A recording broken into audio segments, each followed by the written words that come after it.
Welcome to the weekend. I'm Hugh Hewitt, and many of my new audience in Pensacola, Florida, my new affiliate up in Michigan, they will not know my next guest, John Ellis. John is the founder and principal editor of News Items, but everybody else who listens to the program knows John is here every weekend to go over the big news of the week. I've been talking a lot about Iran. John and I are going to start, interestingly enough, with Cuba. John, you sent me the news today that Cuba has touched bottom. Let's start there. What does bottom mean? I talked about Cuba with President Trump on Thursday, but what do you think the bottom means for Cuba? The bottom means there's no electricity, there's no gas for petrol for your car, and the social safety net that Cuba has prided itself on since the Castro Revolution has completely collapsed. What follows the collapse of a social safety net and the inability to turn on a light bulb, we do not know, but we can certainly guess that it isn't going to be easy. Well, the second order impact of the Venezuelan operation is, as you pointed out to me, there's no friend left for Cuba. I suppose China and Russia might send them some stuff, but weren't they basically a Venezuelan dependency until this week? They were basically, and Cuba up until the collapse of the Soviet Union was essentially a dependent of the Soviet Union, and that was their last major crisis when the Soviet Union went under. They lost that support. It wasn't quite clear that the regime could stand. It did. Things went along. Venezuela became a major, patronage or patron of the Cuban arts, so to speak, and they have been propping up Cuba for a long time. And the Russians and the Chinese have a lot of business with Venezuela, so they're sort of active in the same job of keeping Cuba afloat. And lo and behold, Trump comes along and changes, tips over the entire chessboard. Russia doesn't want to help Cuba now because Russia doesn't want to get in the Donosphere, if you will. China, same thing. They don't want to get in Trump's way in the Western Hemisphere. They'll worry about their scope of influence. So you don't have China, you don't have Russia, and now you don't have Venezuela.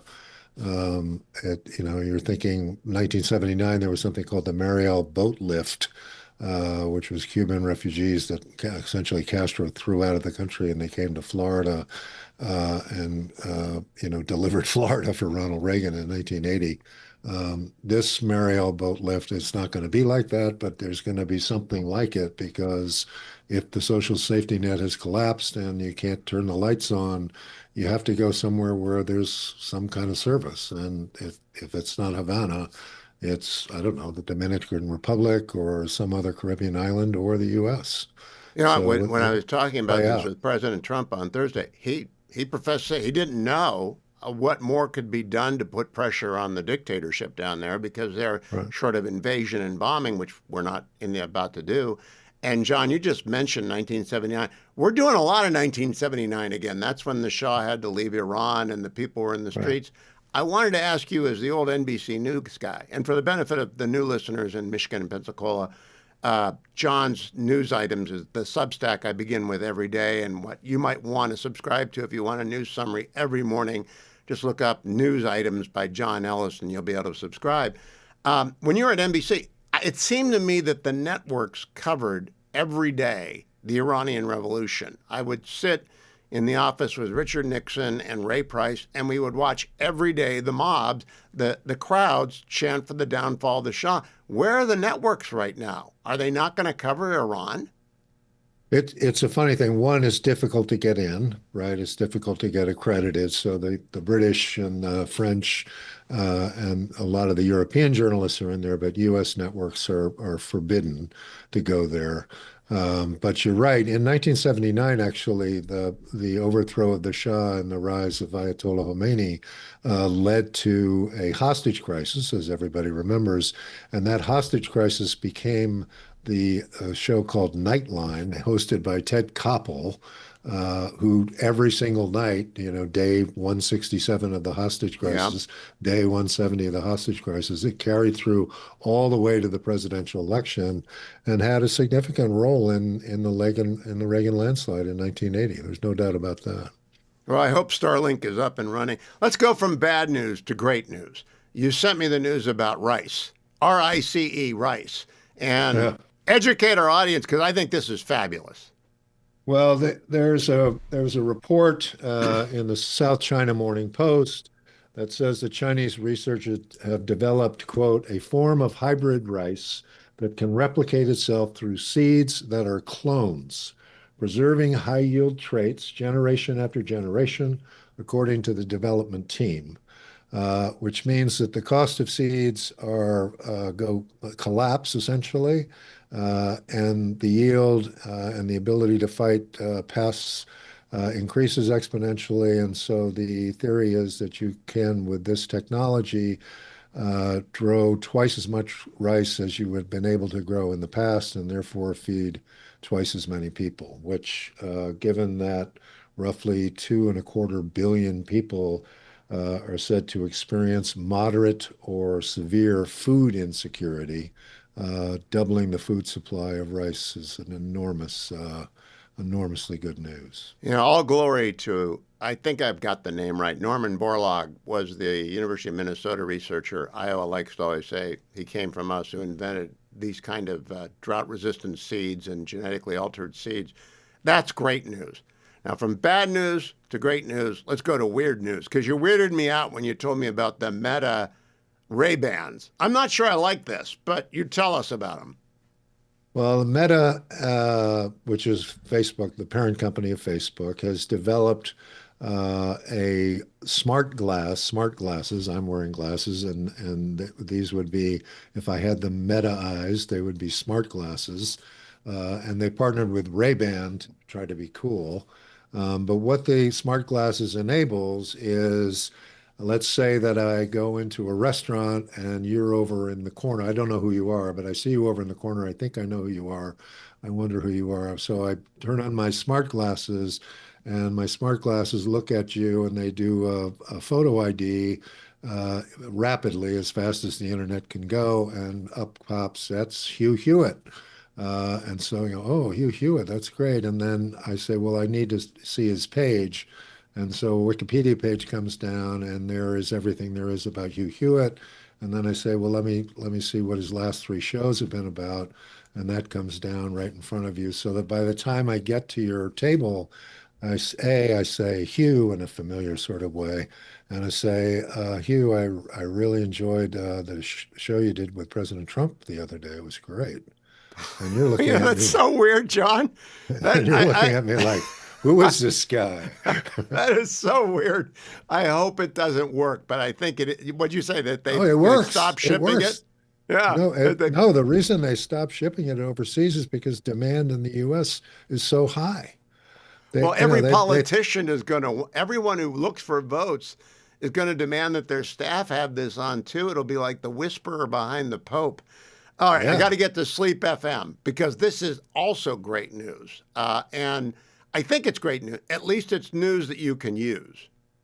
right. So there's a Stanford Medical School did this huge research project on people's sleep, and they did so to figure out if you could predict a person's risk of developing more than 100 health conditions just by looking at the sleep data. And so they Wow. did this enormous AI undertaking. They analyzed more than 1,000 disease categories in the health records and found 130 could be predicted with reasonable accuracy by a patient's sleep data. The model's predictions were particularly strong for cancers, pregnancy complications, circulatory conditions, and mental disorders. So, your wife can sneak in and put the helmet on you, and she can say, Hugh, you're not at risk for cancer. That Um, that's good news. But and we also have to sneak in before we're done with time. Don't buy Russian air defense systems. Right? They're not working. that was the story. I mean, the whole Russian military story is just an astonishing. example of incompetence and just breaking down. I mean, the war that they were going to win in 3 days in Ukraine is now in year 4, and the air defense system that they had in Ukraine, I mean, in in Venezuela, didn't work. Like it didn't work in Iran. John Ellis, always good to talk to you. Follow John on X at Ellis Items and subscribe to News Items if you want to be informed in about 15 minutes every morning. It's at Substack. Just Google John Ellis and News Items. You'll go there. It's fabulous. Thank you, John. And we are all lucky to have Eli Lake in the house. Eli Lake is with the Free Press. He's also the host of the Breaking History podcast, which is fabulous. But when I say there may be a dozen Americans upon whom you can rely when the news turns to Iran, and Eli is one of them, just trust me on this. He's been covering Iran in a way that very few people. Kareem Saad-Jupor over at Carnegie, I think Afshan Ostavar, who wrote the Vanguard of the Imam, Michael Duran. There are a number of people who cover, but I don't know anyone, Eli, who's covered Iran as long as you that I talk to. So just give us your assessment of what is happening and what this weekend might bring. Well, I wouldn't start off by saying that there's a lot that we don't know. And we have to accept that there are dynamics that we can't possibly know. And even I don't think, the CIA and the Mossad would know. And that is, what is the mentality of the mid-level officers in the Basiji, which is their militia, the MOIS, which is their intelligence services, and the Iranian Revolutionary Guard Corps? Because I think that at a certain point, the way that revolutions are successful is when there is an understanding that the commanding officer in the street will not follow the orders to fire on the crowds. And the fact that Donald Trump has credibly threatened the regime if they fire on the crowds, and there has been, I think, some say as many as 40 have been killed, that might give people pause because, I mean, look at what just happened to Nicolas Maduro. So that's the first thing. We don't know what that dynamic is.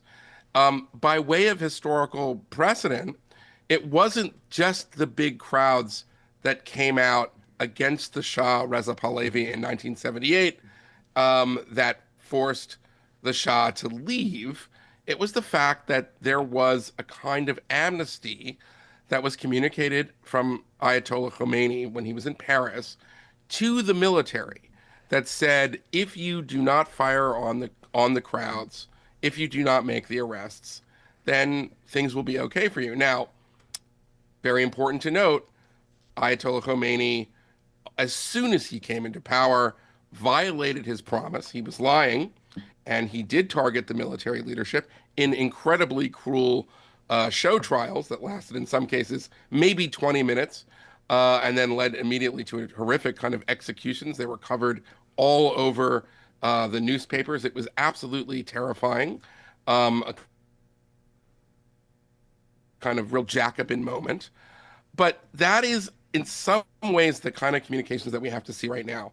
I think the local police in the big cities, we've already seen reports, are basically with the protesters. I wouldn't be surprised if the kind of very neutered and not as powerful Iranian army, not the IRGC, was with the protesters. But those key institutions. Now, here's where I would say it's different than before. The first thing is this. That ring of fire meant that the Iranians had, the proxy network in the region, meant they could call up non-Iranians. They could call up Lebanese, Hezbollah, other Arabs forces that were part of their broader kind of regional strategy to do violence against their own citizens. I don't think they have that option anymore.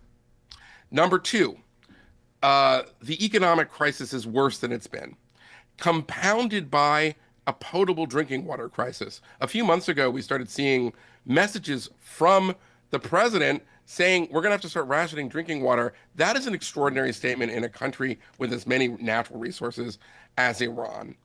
And then add to all of that the humiliation of the 12-day war.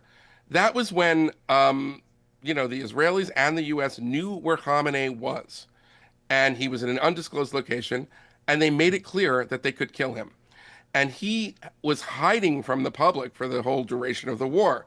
That kind of humiliation also has an effect on everybody else, all of the other henchmen and goons around him. that is the kind of thing that the Iranian people see. And, we're already seeing like the energy of the regime, the ideology. This is an Islamic republic. They believed that they had a mandate. They never did, but they believed they had a mandate from the Iranian people to create this kind of Islamic fascist regime that relied on things like women dressing modestly and having to wear the hijab. They were unable to enforce the hijab mandate only a few years after the original women life freedom protests, after the killing of Masa Alanijad.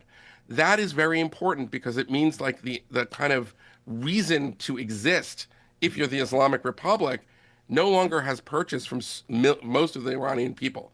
All of those are very important. Let me bring up a detail that I read yesterday. Yeah. I read this morning. There was a bank run yesterday in Tehran, and whatever small worth the rial has, people are trying to get as much as they can out of the banks beforehand. As President Trump told me on Thursday, and then he told Sean Hannity on Thursday night, he'll hit them very hard. He gave them a little bit of an out for the deaths that have occurred to date, blaming it on Stampede. But where would he hit them, Eli, from your perspective, that would hit them very hard? Well, certainly he can target, the sort of symbol, the buildings of regime oppressions, the IRG headquarters, things like that, the various, those kinds of things. Evin prison, where there are so many political prisoners, that would be good. And then I think there's an implicit threat that he'll kill Khamenei. I mean, we remember the Israelis were able to pinpoint the entire military leadership and get them to go to a meeting, which was a pretext, which was kind of because they'd hacked their communications, and then blew them up in a meeting they thought was supposed to be, the plan, the response to the Israeli war. So that's, I would, if I was in the leadership class, I'd be very worried about that. And then I'd say the final thing is that we've seen enough slogans calling for the restoration of the Pahlavi dynasty. That is an extraordinary thing. As a fan of history, Hugh Hewitt, I'm not saying it's going to happen. I don't think we necessarily know. But what an amazing moment if that we really saw the Islamic Revolution as only like a kind of 47-year interregnum between what has been the traditional form of governing, which is a kind of I would hope it would be a constitutional monarchy, but Iran has had kings going back to the Achaemenid Persian Empire, and the thing was that Khomeini was saying this is the end of Iranian kings. Wouldn't it be interesting if his regime fell only to see the restoration, the son of the Shah that was exiled? And the great Persia of old, the Cyrus of old, come back. Right. Eli, very quickly, I watched this on television with Ray Price on one side and Richard Nixon on the other side when I was a young editorial assistant to RN in exile in San Clemente. It was 24/7 on the three networks, and I think CNN in 78 and 79. Where are the networks? Where's the American media? I know. This is the biggest story in the world. Well, I mean, like, I don't know what to say. In my view, there's enough video that there's no excuse for it at this point. I mean, I don't have any insight into CBS, even though we're now part of the same company, but I know that CBS has done some work on it. I probably expect more. But I agree with you. It's a huge story at this point. It's not hype. And even if this doesn't work this time, it's the beginning of the end. It changes. I mean, at this point, I think the regime has been exposed. It's illegitimate. And I think that changes the calculus. I don't think there are any more deals. Even if there's a Democratic president and they're still kind of limping along, there's no way you can get back to the kind of Obama diplomacy. What business, what bank, what oil company would want to do business with this regime, given what we're seeing right now? Well said. And if they massacre people, I hope it's not just the United States who responds. Eli Lake can be followed on X at Eli Lake, at the Free Press, where he writes frequently. And of course, Breaking History, one of your must-listen-to podcasts. Maybe you'll be talking about From the Shah to the Crown Prince soon. Thank you, Eli Lake.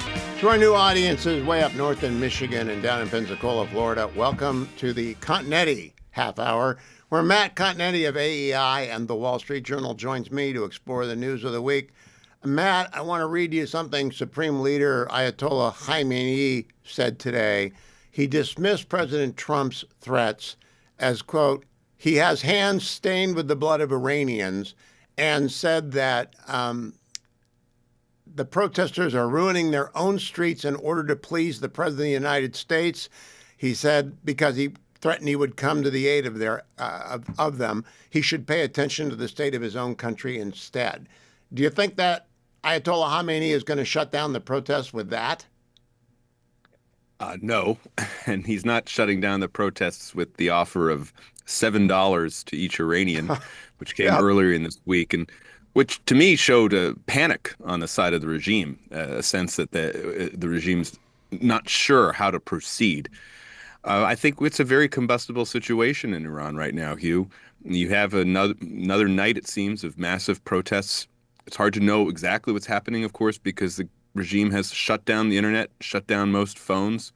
It's hard to understand what is happening on the ground, but what we can glean from social media is that there are mass protests throughout the country in response to the economic desolation that this regime has perpetrated on the Iranian people. And so you have economic humiliation, you have military humiliation with Operation Midnight Hammer and the 12-day war last year, battering the Iranian regime.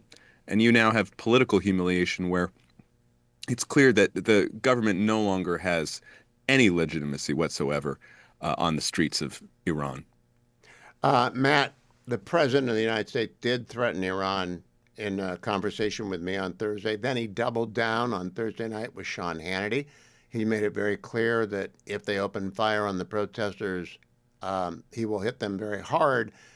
I don't know what that means, though. What do you think that means, and what would he hit? Right. Well, it's hard to say. I mean, the most important fact about that statement is President Trump said it.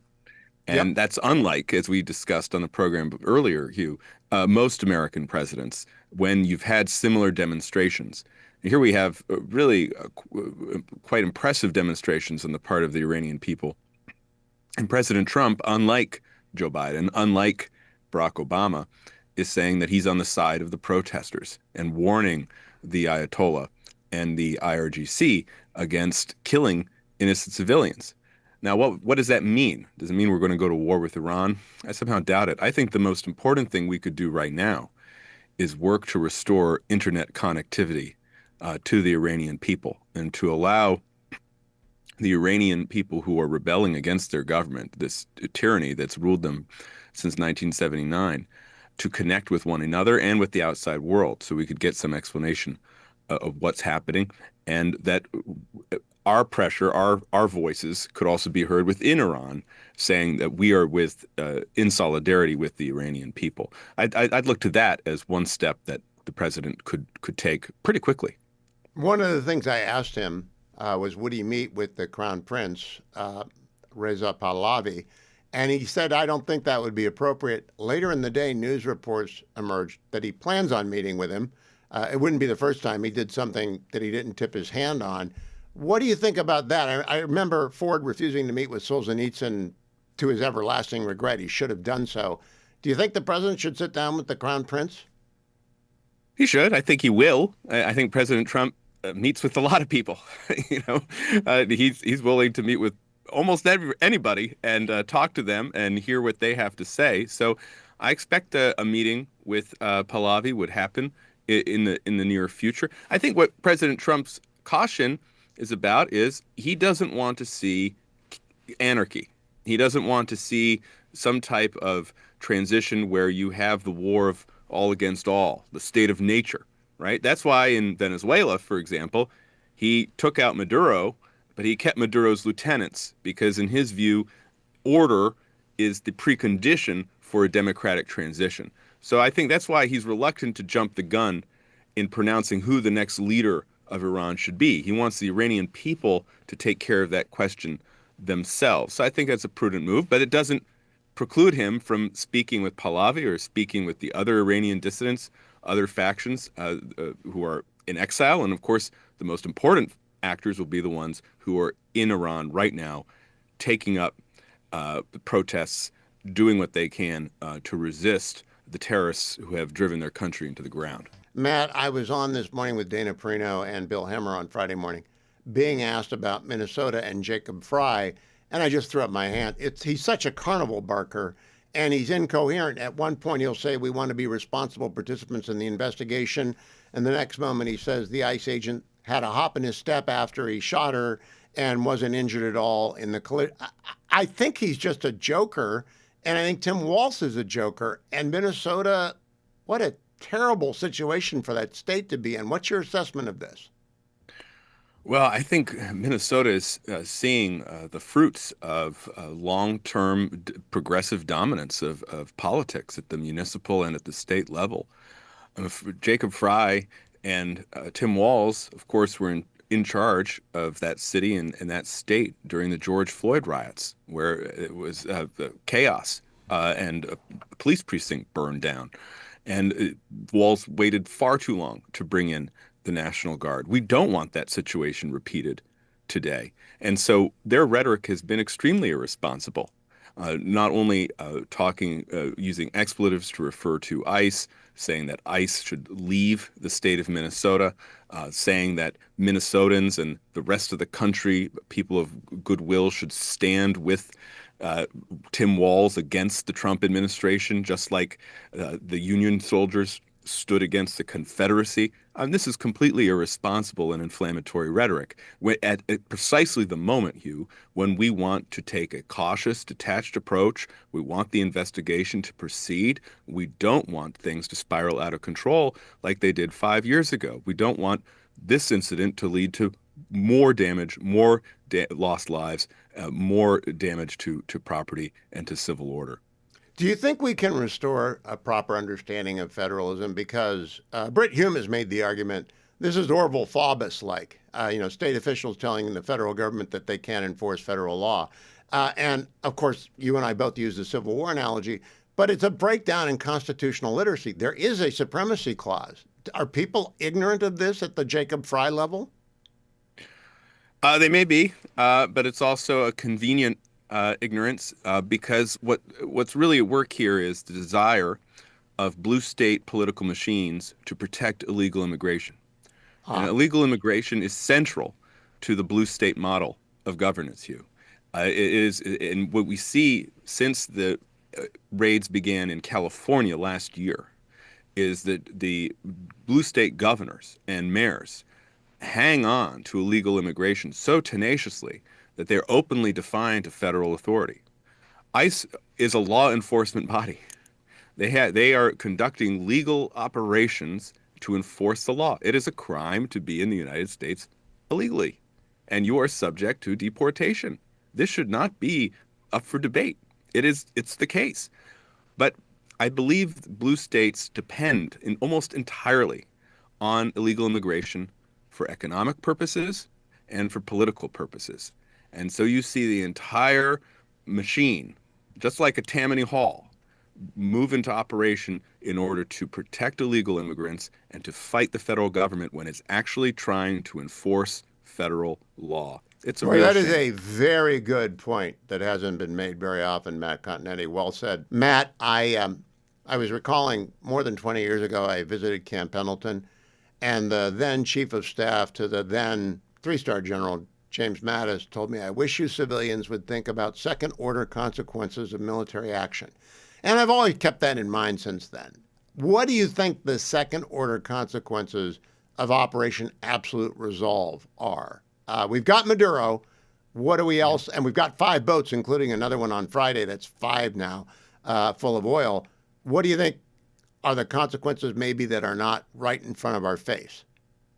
Well, first and foremost is the strategic question. Venezuela, there's a lot that intersects in Venezuela, Hugh. There's immigration, there's narco trafficking. Some people have described Maduro's government as a transshipment organization. I believe that's Secretary of State Rubio who's called it that. And then you have energy, but you also have the axis of autocrats active in Venezuela. You have China, you have Russia, you have Iran. And I think one of the first secondary consequences of Operation Absolute Resolve is all those powers have taken notice. And they realize that they are not going to have a free hand in the Western Hemisphere any longer. I mean, this started with Panama last year, where President Trump essentially muscled out the Chinese from Panama and the Panama Canal. But here we have an instance where Maduro's extraction and arrest took place just after his meeting with Chinese officials and a Chinese delegation. They're not going to be they're not going to be at that table any longer. You have these ships, including the ships that we've just caught in the past 24 hours. One was going under a Russian flag. It reflagged as Russian, thinking that it would protect it. Trump took it anyway. So now the Russians are noticing. And then finally, Iran. Iran has had a presence in Venezuela for some time, including Hezbollah, the terrorist militia. They're going to have to leave as well. So I think there are huge strategic secondary consequences to Operation Absolute Resolve, and done at no cost in American life. I find it's remarkable. Remarkable. Yeah. Now, yesterday, or when I talked to the president on Thursday, he put me on the spot because people were coming into the Oval. He was on the phone with me. So, oh, here comes Marco Rubio. How's the job he's doing, Hugh? What do you think? And, that's kind of an odd thing to ask me, but I quickly said it's the equal of any Secretary of State of my lifetime. That puts him up there with Kissinger and Mike Pompeo, both of whom I know and knew, and Mike's a friend. How would you have answered that? Because I think he is the equal of those guys. Well, I think it's just an incredible job that Secretary Rubio is doing. He's already Kissinger's equal because he's the first Secretary of State since Kissinger to also be the National Security Advisor. Plus he's the National Archivist. He very cleverly put out, Hugh, as you saw, that Secretary Rubio will not accept the job as the next coach of the Miami Dolphins, which best meme in America. Too much on his plate already, right? Yeah, it's the best meme in America.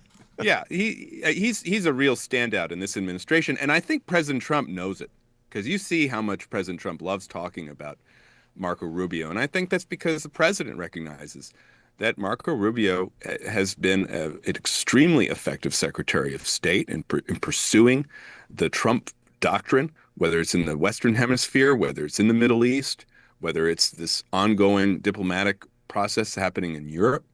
And he's also an extremely effective communicator for the president and what the president is trying to do. So absolutely, with just 1 year on the job, he's already up there with Kissinger and Schultz and Pompeo.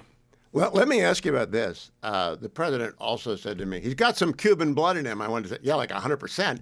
And the follow-on, though, is we've never had a Secretary of State who's had this kind of personal investment in Cuba being free. Do you think that matters?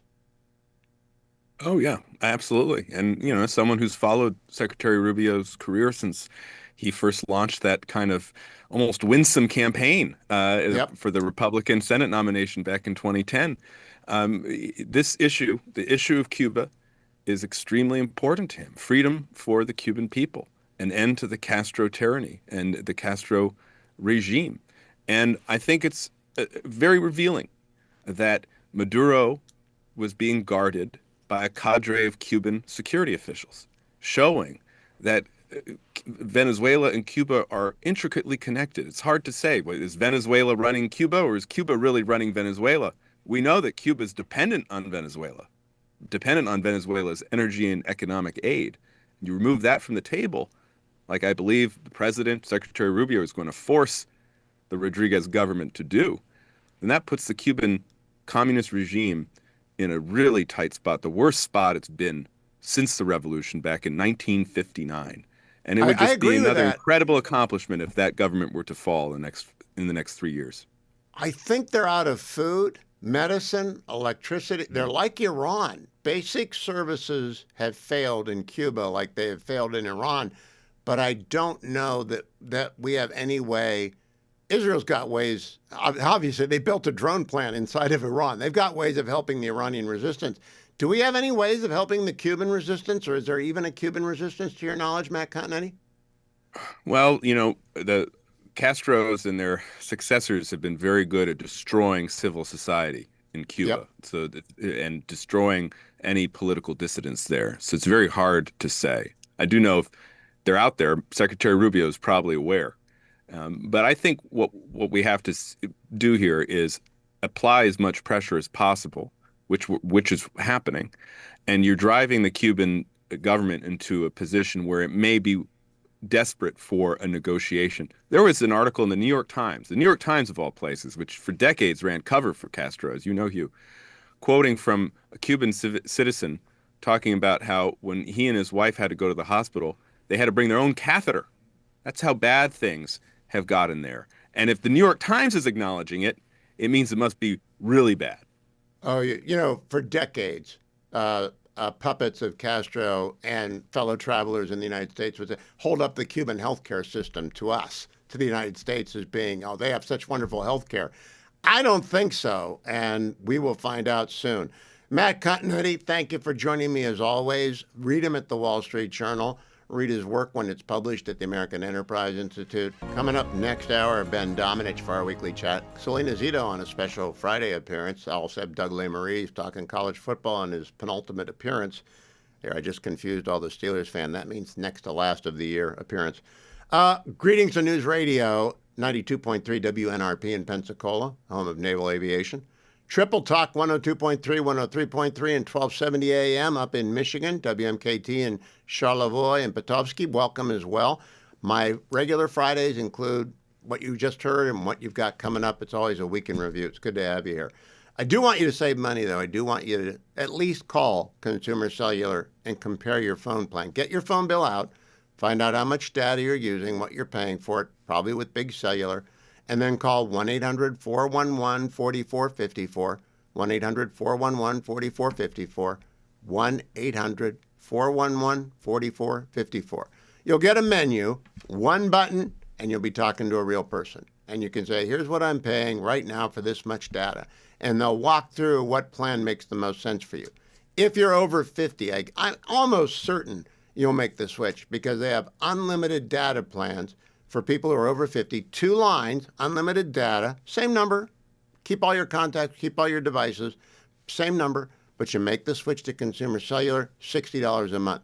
And if you remember my name, Hugh, H-U-G-H, whether you call or you go to consumercellular.com/Hugh, consumercellular.com/Hugh, or you call 1-800-411-4454. If you use the code Hugh, you get the second month for free. You really ought to investigate it, but get your phone bill out before you call because you can have savings as well as service. Let me also remind everyone I'm in the Relief Factor studio. I'm about to take my Relief Factor because I got the long trundle tomorrow, assuming it's a nice day down in Huntington Beach. I don't run in the rain, and it has been raining a lot in California, but I trundle if there's any sunshine at all. I don't care if it's overcast. And I take my Relief Factor every day against the opportunity that I will have to do double digits tomorrow. I carry in curcumin, resveratrol, and omega. If you're watching on the Salem News Channel, I got the 4 pills right there. And it's pretty easy. A little bit of water, down they go. That's how well manufactured they are. The design of the product is fabulous. The efficacy of the product is even better. I carry in curcumin, resveratrol, and omega, all taken at the same time for one reason. They help your body's anti-inflammatory system rid you of the minor aches and pains that come with aging and exercise. Now, I like to exercise. I love to exercise. I like to go up my implacable hill, or I like to run a long way on the flat beach, on a wonderful bike path and pedestrian path. But you might be a gym rat, or you might just be walking around the block. If you've got minor aches and pains, either from exercise or just getting older, give it a try. Relief Factor. 1-800, the number 4 and the word relief.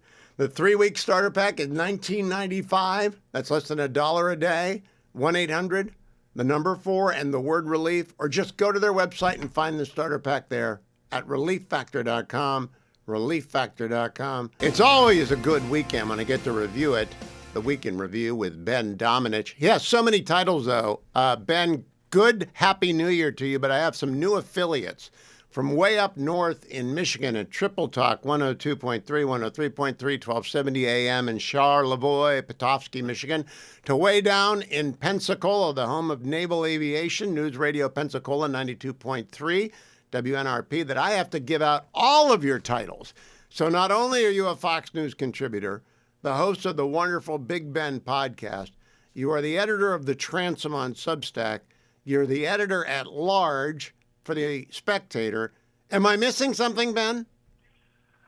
No, but I did have a new kid since the last time. Oh, we talked, bravo! So I'm not Jewish, but Mazel Tov. Father of three.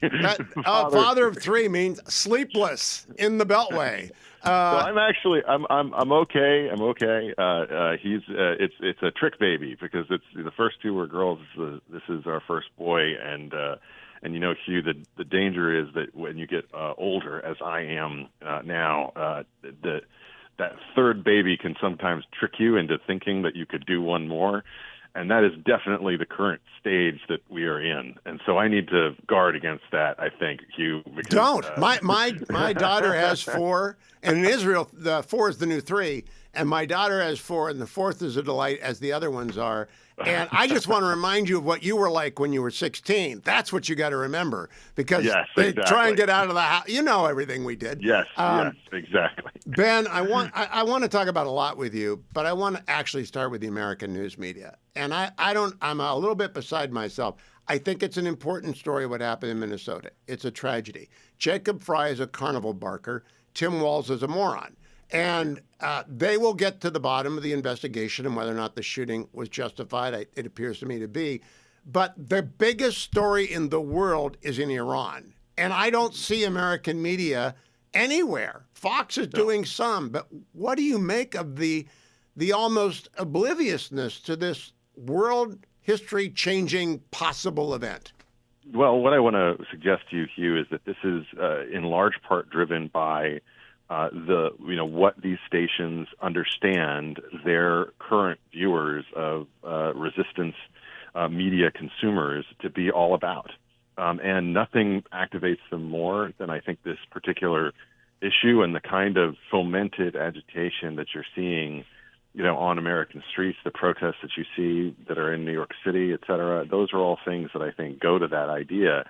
They're catering to those people, and they are not, I think, fulfilling their obligation to actually be talking about what's going on in Iran at the moment, because it is momentous and it is significant. We'll see, obviously, where things will go there. But I'm glad that you brought this up, because to me, it's an indictment of the way that our media used to work and the way that the media works now. In the old days, we had the assumption that when international events would happen, certainly this was the assumption when I was younger, that you flip on CNN, that you turn to sort of these major cable news outlets that have bureaus around the world, that have people who are on the ground, who are reporting what's going on a regular basis, updating you with what's happening. Instead, that's just not true anymore. Instead, what they cater to is whatever is going to inflame the folks on Blue Sky and across social media. Here, regardless of the fact that there are momentous things happening around them in the world, that certainly is. Look, whatever happened in Minnesota, I think it's tragic one way or the other. No matter the ultimate sort of responsibility for it. It's tragic that someone was convinced to try to behave in the way that this played out. But it's also, I think, tragic that we aren't allowing ICE agents to enforce the law that is written, that they are doing, I think, the best job that they possibly can to enforce. But as to your point, there is no longer that obligation among American media, and they have pulled back from having those bureaus. They have pulled back from having those intelligent people on the ground who risk their lives to be on the front lines and to report difficult stories. Instead, they have people who write clickbait, and now they're outsourcing that clickbait to ChatGPT and everybody else. And Ben, I want to really a sad state of affairs. The contrast. You're not old enough to remember this, but as I said to the president when I interviewed him on Thursday, I watched the Iranian Revolution unfold in 78, 79 on a couch with Ray Price and Richard Nixon on a daily basis. The networks would cover the marches. They covered the Shah leaving. They covered Khomeini returning from France. They covered it every single day. And then, of course, when the hostage crisis occurred a year later, they covered Nightline came into being. Is there no sense of responsibility? Maybe Barry, there is at Fox. I'm very proud of the fact that Trey and Lucas and other people are abroad and doing this, and that Brett covers it almost every night, and it's covered in America's Newsroom. But do you think Barry will bring it back? And that's one of the reasons why I urged the president yesterday, sit down with Tony DeCopel and see if he's serious. Because I want wouldn't it be great to have a second serious anchor? Well, this is, first off, I think in complete agreement. I would love for there to be competition. Iron sharpens iron. We'll get Fox will get. I mean, look, I'm a diehard Fox team member, as you know. But Fox will get better if we have more competition. I agree. And I think that that's the kind of thing that can be helpful and useful. And so look, more power to you. The problem is, and this is I think a significant problem. They brought in some people there who are going to have new ideas. But how willing are the people who actually control that ship to turn it, and how quickly can they do it? Because this would be exactly the kind of moment that would be career making in terms of news reporting, people on the ground, the old ways of doing things, the approach that has been time honored from CBS in the past. Instead, of course, we have clickbaity articles, and the whole reason that Tony, to his credit, went viral because of a conflict over an interview with this throwaway book by Ta-Nehisi Coates that just argues that everybody's racist, particularly Israel. And so it's one of these things where can we get back to actually having news reporting and people who are on the ground? I certainly hope so. But the idea that those market forces are going to be in place, instead you're going to be forced to do the same thing that so many other Americans do and turn to Substack to find out what's actually going on. Yeah, it's going to be very tough to build an audience. Brett's people are not going to move. Our people at Fox, they're not going to move. So they're going to have to get the audience from ABC and NBC that is remaining to move to CBS. But to do that, there aren't any American networks allowed in Iran, but they could partner with the French, who are. They could partner with the BBC, who are, to at least get some pictures, some drama. And we've got Kareem Sajipour, we've got Aaron Ostabar, there's Michael Durant. There are a lot of people who know Iran. They could be on there telling us what's going on there. And I'm afraid that what happens is going to happen in the dark if the regime, in fact, opens up. I completely agree, and I think that's it's kind of ridiculous in this day and age when people have the impression that everything that they see is just this flood of information, that we get the best access to it from social media and X and just everyone having a phone, that we're talking about this in a moment and any place where that is prevented deliberately so that people cannot see what is going on, so people cannot see how momentous it is.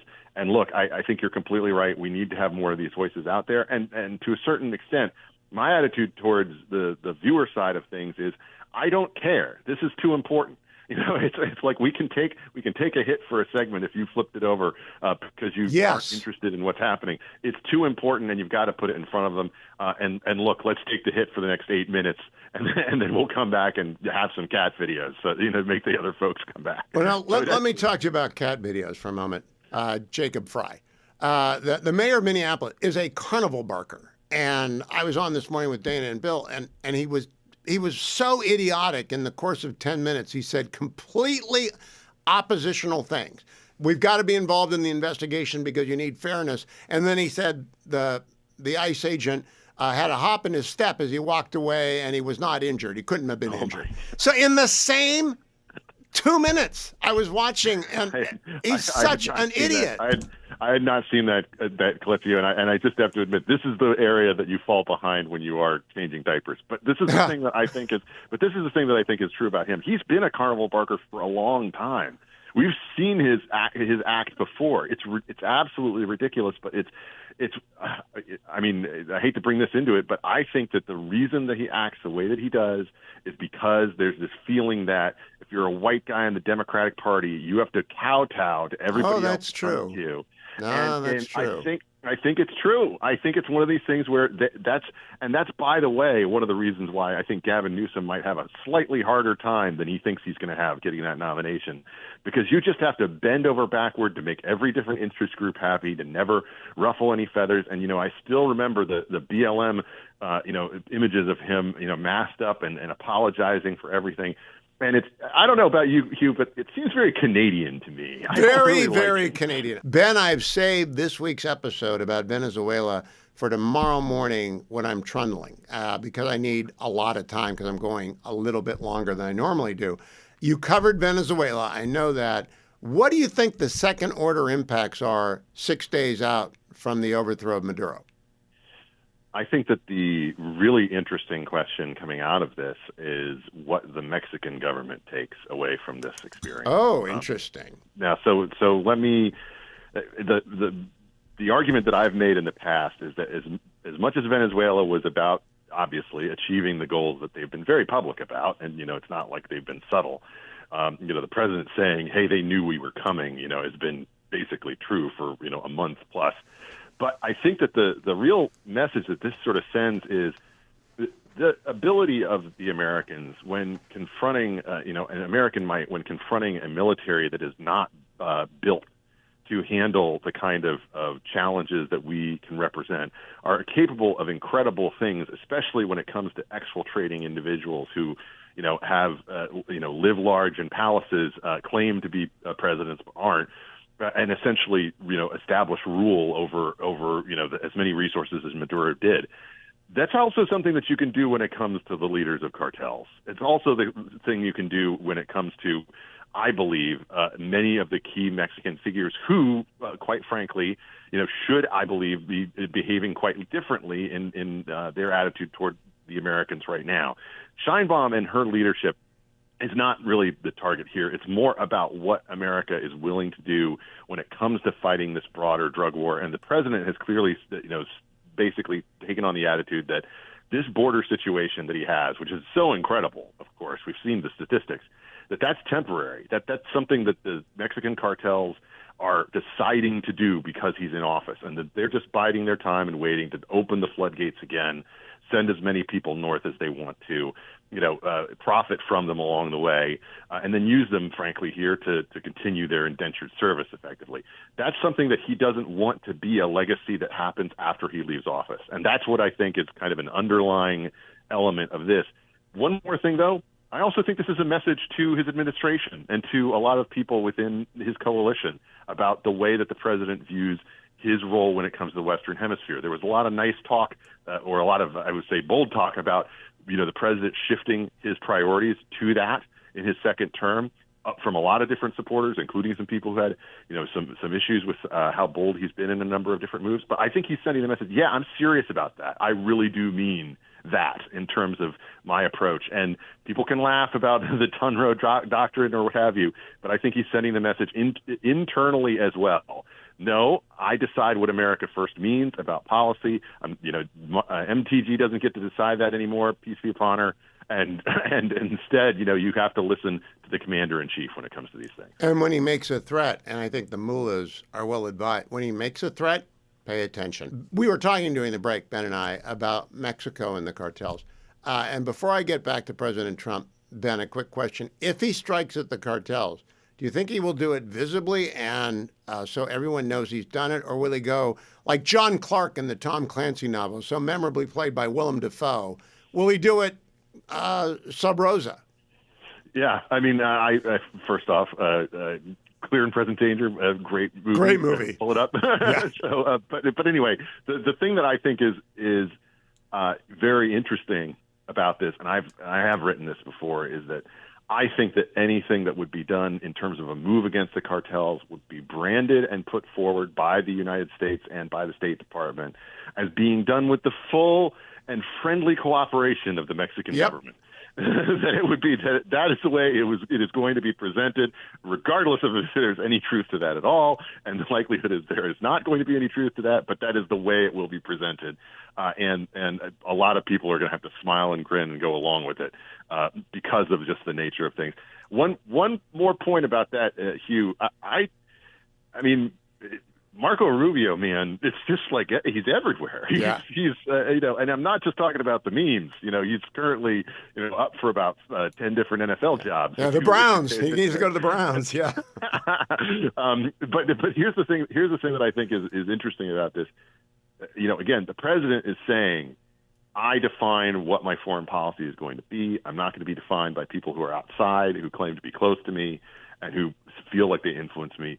Donald Trump listens to a lot of people, but then he makes his own decisions, and I think that's what we've seen in this past week, and I think it's going to be what we continue to see in this administration. About Marco Rubio, Ben, you're one of the few young conservatives who sat down and interviewed the president, so you know what it's like. You got to be on your toes. On Thursday, I'm talking to him, and Secretary Rubio walks into the Oval I'm on the phone. He says, oh, Marco Rubio walked in. How's he doing, Hugh? He's got a little Cuban blood in him. You got to be willing to be ready to answer a question. And I said, the equal of any Secretary of State of my lifetime, because he's done the Kissinger thing, NSC, and that. But do you think his being Cuban makes it more or less likely that we go all in on Cuba quickly? I think it may actually slow the roll slightly, because I think that there's going to be a feeling that, how quickly do we really want to lean into so many different things at once? And is this something that the American people really want at this particular moment? The only reason that I feel that way, beyond the fact that he's Cuban or not, is the president's bitten off so much and he's taken on so much. We're starting to see some real silver linings when it comes to the economy. Things, are hopeful among Republicans for the first time in, I think, a while, because they really do believe that once these tax refunds start going out, that you're going to see people's attitudes change on that number. And of course, that number includes a lot of the president's Hispanic supporters, not just Cubans, but others as well. And so do you want to, sort of potentially inject something into this that would lean into that even more heavily? Or do you want to sort of say, well, let's let this play out a little bit more, regardless of rolling the dice in a midterm year? All right. Now, last question for you, Ben. As I said, you've sat down with the president. In the conversation on Thursday, I asked him, we got a bunch of young conservatives who are 45 and younger who, he spent 2 hours with the New York Times. Why aren't you talking to Guy Benson and Spencer Brown and Mary Catherine Ham? He said, they haven't asked. And, they've got the best comms team that I've ever worked with, between Caroline and Stephen and Margot and Natalie. I mean, it's great. Do you think our side just doesn't know to ask? Well, Hugh, I'll tell you this. I always ask. Yep. I always ask. Now, you have to pick the right timing to ask. But and you have to have the right route and the right sort of angle to get in. Sometimes with this president, I have I've interviewed him a couple of times. The last time was about a year ago. I hope to be interviewing him again soon. And I think it's always important to ask. It's just as important as asking. It's a politician who forgets to ask you to vote for them. Yes, you actually have to ask at the end, and that's a big difference in terms of opening up doors and having the opportunity to talk to this younger generation. And look, the president's clearly willing to talk to the people who are in that sub 50 range, because he's hired a bunch of them to be in his cabinet. Yep. So it's definitely something that I hope more people lean into, in part because I think we'll get a lot of interesting answers to interesting questions. Yeah, just bring your A game, and the question set will be so different from the one I come with, and that would be good for everyone. Ben Domenech, the Big Ben Podcast. I look forward to listening to it on the Long Trundle tomorrow, and I appreciate your spending time with me. My best to your wife. I hope everyone's doing well, and to the sisters who are probably looking askance at baby brother. Are they? Oh, he's gone. All right. Let me tell you, I'm in the Relief Factor studio, and I always bring it up at this hour because I want you to know. I just mentioned I will be gone. I will be doing my long trundle in the morning, and that means probably being stiff during church on Sunday. And that's okay. I won't hurt. Just a little stiffness. And then the minor aches and pains will be gone because I take Relief Factor every day and have for 13 years. I took it on air if you're watching on the Salem News Channel, or if you are listening on the Salem Radio Network or the podcast, or to a video over at my YouTube station on YouTube, Hugh Hewitt YouTube, go and find it, or the Big Weekend Pod. No matter where you are, Relief Factor could have made it easier for you to do whatever you're doing, whether it's driving and your neck hurts or your back hurts, or you're exercising and you want to do an extra set and you can't because you think, oh gosh, I'm going to hurt my lift, whatever, or you're a swimmer, or you're, I don't know what you do, bobsledding. It doesn't matter. If you're moving, you need Relief Factor. And if you're getting older, you need Relief Factor. And if you're listening to me, you're doing one of those two things, and maybe both. Call 1-800, the number 4 and the word relief, 1-800, the number 4 and the word relief, or go right to their website and find the starter pack for $19.95. That's less than $1 a day, relieffactor.com, relieffactor.com. Now, a little bit of commentary on the day after I interview Donald Trump is always, I've done it 32 or 33 times. It's always interesting. People ask me the same question every time about how do you get so many questions in. I always tell you the truth. if I end an interview without more questions with President Trump, I fail to prepare, because he answers the questions often rapidly, sometimes with a response coming back. And if you are not prepared to go long, I mean, if you're not ready for overtime, you have not prepared. And so I do think, and I said yesterday, Bret Baier is the best at this. He's never not prepared. He's always got 100 questions. Doesn't look like he's getting them out of anywhere, but he's actually memorized them. And most other people get into trouble with President Trump because not any kind of legal trouble or ethical trouble. They blow their interview because they're not prepared to listen to what he says and respond to it. They're so busy looking at their notes, they're not listening to him, and they're not prepared. So the next time you see someone sit down with the president, like he did with Sean Hannity last night, Sean's always prepared. Sean listens, leans in, and takes an opening when it's there. So if he asks you, well, how do you think Marco Rubio is doing? Or the fact John Radcliffe has just walked in, director of the CIA, or General Kane is sitting right here, you can't be flabbergasted. You can't be flustered. It's just about preparation, like everything in life. Prepare, prepare, prepare, prepare. Selena Zito is my guest. For those of you who are new to the program in Michigan and Florida, Selena is on Weekly. She is President Trump's favorite journalist. She's the author of the best-selling book, Butler. She is also a columnist for like the New York Post, the Pittsburgh Post-Gazette, and we are both columnists for the Washington Examiner. And she just wrote a magnificent column on one of our favorite Democrats, Josh Shapiro, in which she sat down with the governor of Pennsylvania as he began his reelection bid, and he admitted to her that he thought about dropping out after the assault on his home. Selena, welcome. Great column about Governor Shapiro. I got to warn my Republican friend, you and I kind of like the governor, even though I wouldn't vote for him. This is a remarkable column. Congratulations on it. Tell people about that conversation. Well, the conversation was great in that when watching the speech, and I noticed a couple of things that stood out to me as someone who covers American politics. There was nothing divisive in it. The only divisive thing he said was he was an Eagles fan, and it was definitely a Steelers crowd, right? Yeah. But also he never once said the president's name. He never was once said Republican. In fact, the one time he did say Republican, he said, because there's a lot of Republicans that I see here. And so it was all about sort of bringing people together, being a bridge. If he runs, he and Rahm Emanuel will have the center, the left center part of the stage to themselves. But I was amazed that I hadn't read this before. Did you know that President Trump had called him after the attack on his house? I did. But I knew that in private conversations with both the president and Governor Shapiro. And I asked him about it and asked him if he would go on the record about it. And he did. And the president called him and they had, a long conversation about it because, as we know, President Trump was also shot in Pennsylvania. So they had this sort of common ground in that conversation. Horrific experience. The common ground of a horrific experience. So he did not tell, in your column, it doesn't say what his wife thinks about it, but obviously she agreed to his running again. I don't think he has much of a problem in front of him, but who is his Republican likely opponent? His Republican opponent for governor is Stacey Garrity. She is the current state treasurer. She has won in years she was not supposed to win. She's very, very good running for state treasurer. However, Shapiro is very well liked. He garnered a very decent amount of Trump voters. He doesn't run against Trump. He doesn't run against Republicans. He doesn't use words like fascist or Nazi. I talked to him about that. And he said, well, why would I do that?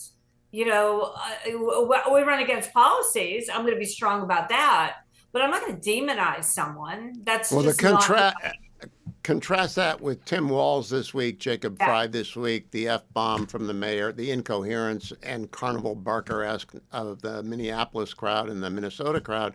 Josh Shapiro's normal. I mean, he's a liberal, and I'm not going to vote for him ever, but he's normal. He's very normal. He's a family man. He is very liberal, but he also recognizes that he governs an entire state as opposed to a party. And he recognizes that, even he'll go to events. I mean, I've been at events where he sits there and says, look, I know probably half of y'all didn't vote for me in here, but that doesn't matter. What matters is that we get things done that are better for the state. And because he's so good at traveling the state, there's like I did a story on the governor of Illinois. He's not been to half of the southern counties, right? Those are the conservative counties. Right. But Shapiro, I mean, I did a story about him in Potter County, which is also where I went bear hunting.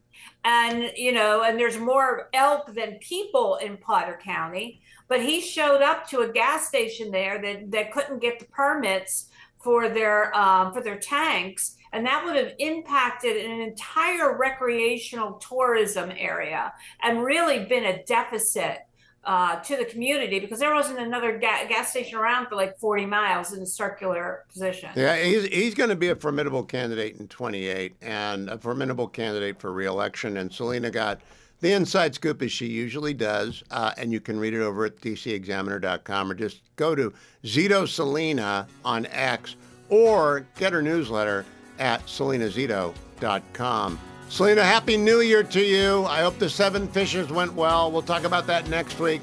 Time for the penultimate Friday football forecast of this season for the benefit of the Steelers fans. Penultimate means next to last. Because Doug Lesmerises is in the house, co-host of Bill and Doug Show, which you can find at billanddougosu.substack.com. Doug Lesmerises, quite a game last night as the Hurricane. That was quite a game last night. I'll let you take it from there and set up tonight's game as well. Yeah, so Hugh, the college football semifinals in this 12-team era have really delivered. We had 2 great ones last year, and we had another great one last night. Miami, Ole Miss came down to the wire. It's just a new era, Hugh, where are we sure that Ole Miss and Miami are actually 2 of the 4 best teams? I don't know, but that happens a lot in other sports. They're the teams that are here now, and they played a really fun game. There were some complaints, right? Where are the people now who are complaining about the first-round games in the college football playoff that weren't good enough? Great comeback win for Miami. They marched up and down the field in the fourth quarter. Each quarterback had chances, different than Ohio State, Hugh. Ohio State had the ball and a chance to get the go-ahead drive against Miami in the fourth quarter in the quarterfinals and couldn't do it. Ole Miss did it. Miami did it back. Ole Miss did it again. Miami did it back again. So a really fun game. Everybody was entertained, but congratulations to Miami. I think they might have a tough time with the winner of the game tonight because I think this Indiana-Oregon game, Hugh, you probably agree. I mean, it's the 1 seed and the 5 seed. Indiana's undefeated. Oregon's only losses to Indiana. I think we're going to see just a little more, I don't know, maybe not as fun, but a little more disciplined style of ball, a little more defensive. And I think the winner tonight will emerge as the favorite for the national championship game. All year long, you've been telling me about Curt Cignetti, and I did not know much about Cignetti. I did not know much about him going into this season, but I knew about Dante Moore, and I followed him for a couple of years. What do you think the game's going to be like tonight? Is it going to be another shootout? Yeah, I don't know if it'll be a shootout. I think defensive identities, again, for both these teams. The things I like about both these quarterbacks, and Hugh, for the people out there who are maybe NFL fans, not huge college football fans, these might be the number 1 and 2 number 2 picks in the NFL draft in April.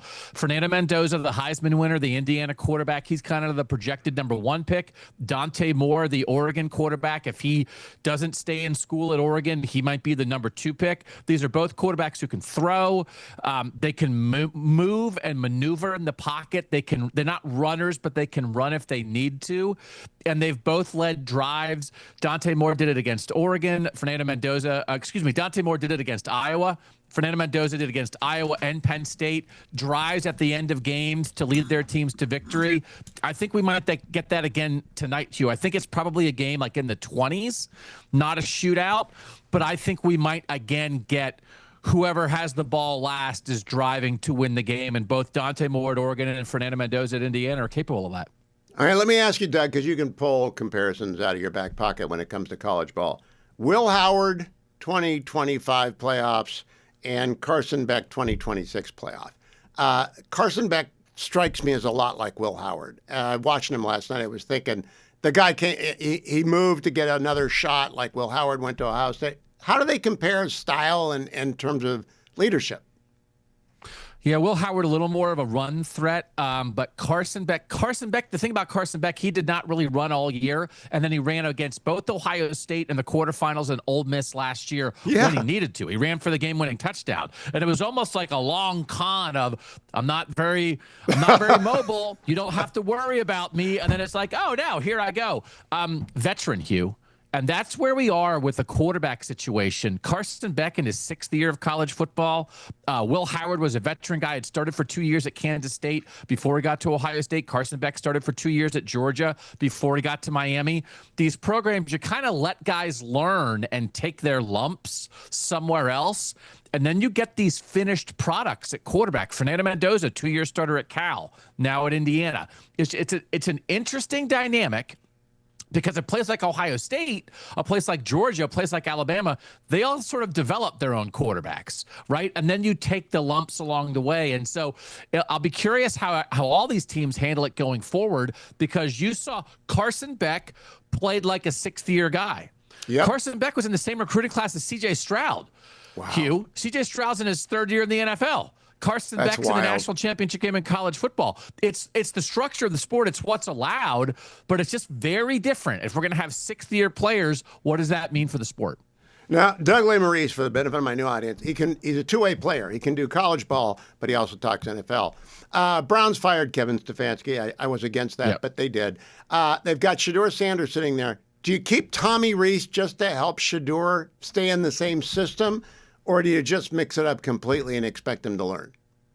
I certainly would be open to keeping Tommy Rees. I was actually in favor of firing Kevin Stefanski. I think he's a play caller and an offensive coordinator. I never saw him as a head coach. I don't think he has the authority as a head coach. So I think you needed to do something different. I'd be okay with Jim Schwartz taking over as the head coach in Cleveland, but I think Tommy Rees as a play caller, as an offensive mind, if you can get him to stay. I'm also, like, the Browns are right in between, I think, on Shedeur Sanders. I don't think he's a slam dunk for sure, your quarterback of the future, but he was probably interesting enough this year to give him a shot in 2026, which is a really tough place to be, Hugh, because I understand they're going to have 2 first-round draft picks. A lot of people are like, hey, build up around the quarterback, get offensive line help, get another playmaker, all those things. But the Browns have been doing that. The Browns have had a talented roster. They've never had the quarterback to get them over the top. So at some point, they have to get the quarterback. But I think maybe giving Shedeur Sanders another year with Tommy Rees is probably a worthwhile experiment in 2026 and see where you are. If Carnell Tate is on the board and Caleb Downs is on the board at number 6, who does Doug Lesmerises whisper to Andrew Berry take? I'd take Caleb Downs. I think he has a chance to be, he's a safety, but he's more than a safety. He can play like a linebacker. He can play like a safety. He's a leader of your defense. He's a leader in the locker room. I think like Cleveland is still kind of chaotic, Hugh, right? Like it's still like you don't quite have the handle on everything there. And Caleb Downs is a kind of player who helps you get a handle on things. And I think that would permeate not just on the defensive side of the ball, but everywhere in the organization. I think he's a special kind of guy. Carnell Tate is a supremely talented receiver, but like the Browns often aren't great at drafting and developing receivers, which is why they keep trying to they trade for him, they get him in free agency. I think Caleb Downs is a sort of a franchise-changing type of defensive player that don't come around. Well, that's a surprising answer, but I'm used to being surprised by Doug. You ought to be a subscriber to the Bill and Doug Show. Best Substack on college football going. They have a podcast as well. But if you want the Substack, BillAndDougOSU.substack.com. That's BillandDougOSU.substack.com. BillandDougOSU.substack.com. Time for Tarzana Joe, the poet laureate of the Hugh Hewitt Show. Joe, if you'd used Aaron from California Deluxe Windows, your window job would be finished now. Finished, it would be. I'm so sorry. But you know, this waste of money in the last couple of weeks, stories have been breaking out of Flashback. to 40 years ago when I was an employee of Screen Actors Guild, and I sat on a panel with young filmmakers.